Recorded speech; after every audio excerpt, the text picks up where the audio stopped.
Dernier sondage, TNS Sofres OnePoint LCI place les républicains Estrosi et Bertrand vainqueurs au second tour face à Marion et Marine Le Pen.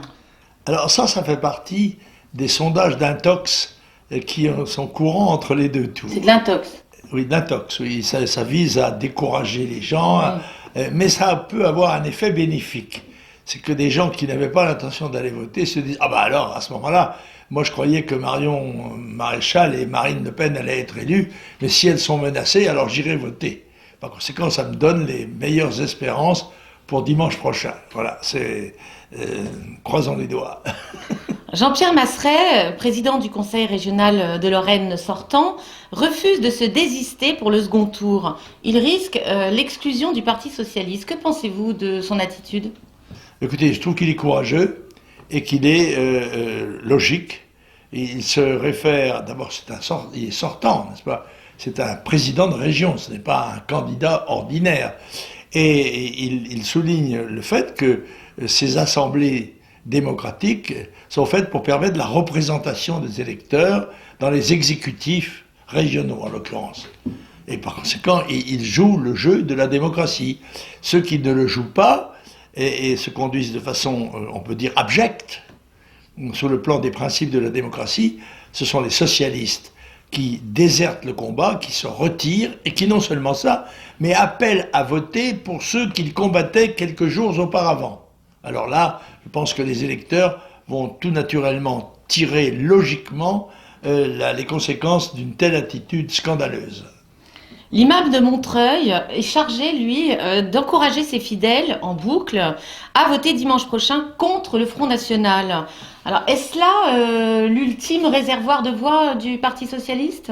On le savait, on savait très bien que sans le vote des banlieues et des cités, le président Hollande n'aurait pas été élu.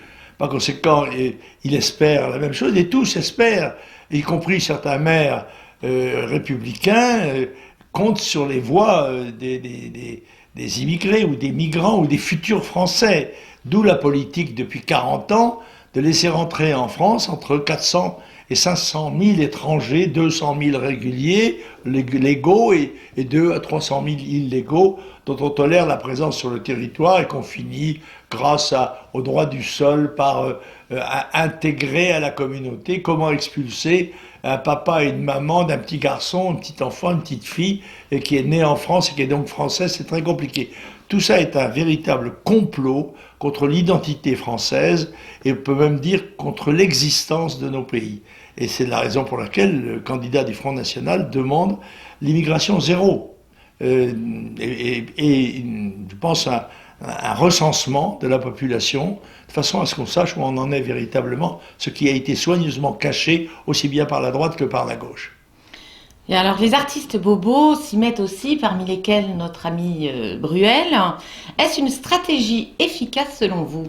Oui, je crois que c'est tout à fait inefficace et que le fait de voir ces millionnaires parader c'est une occasion pour eux de faire parler d'eux. Il y a ceux dont on ne parle jamais. Alors ils sont là, on ne connaît pas leur nom, mais ils sont sur la liste de ceux qui luttent contre le Front National en espérant que ça va leur valoir un petit cacheton quelque part. Et puis il y a ceux qui sont connus et qui espèrent se faire pardonner comment dirais-je, leur train de vie somptueux en apparaissant comme des combattants courageux de la démocratie socialiste. Selon Manuel Valls, le Front National est une arnaque. Que lui répondez-vous, Président ? Qu'il est un escroc, car le terme d'arnaque est un terme injurieux, et le Premier ministre devrait, je crois, apporter quelques preuves à une affirmation aussi outrageante que celle-là. Mais je pense qu'il brûle ses vaisseaux, monsieur Valls. Je pense, voyez-vous, je fais un petit pronostic. Si Marine Le Pen et Marion Le Pen étaient battues par le complot entre les socialistes et la droite, UMPS. eh bien, je pense que Marine sera présidente de la République. Car le haut le cœur de l'électorat français l'amènera à l'Élysée.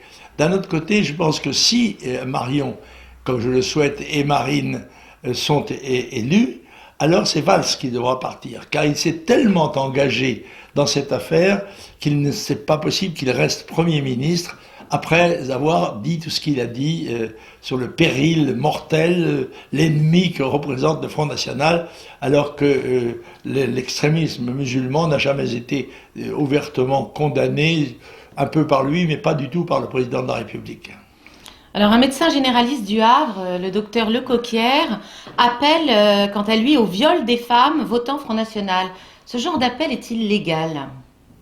À mon avis, c'est une incitation au crime. Et ce médecin devrait être poursuivi, à moins qu'il ne ressorte à la camisole de force, ce qui est possible, un moyen d'échapper à la sanction. Alors, vous vouliez vous adresser à nos concitoyens en vue du second tour de ce dimanche. Oui, j'ai Nous vous résumé écoutons. ça, si vous voulez, dans un tweet. C'est pas, la devise du Front National, c'est la France et les Français d'abord.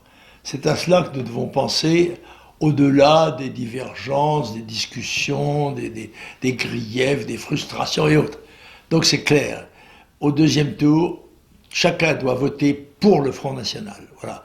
Tous les candidats du Front National doivent recevoir les voix non seulement des gens du Front National, mais aussi des patriotes français, de tous ceux qui sont conscients de l'extrême danger qui guette notre pays sur le plan de l'immigration massive, de l'insécurité montante, de la dette colossale, des impôts écrasants et de chômage qui ne cesse de grandir. Voilà, nous sommes dans une situation extrêmement difficile, il faut changer de politique. Et le seul changement possible, puisqu'il y a une alliance effective entre la gauche et la droite, c'est évidemment le Front National. C'est clair.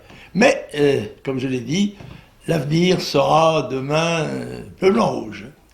Eh ben, souhaitons-le. En tout cas, merci beaucoup pour toutes ces réponses. Nous nous retrouvons la semaine prochaine. Alléluia.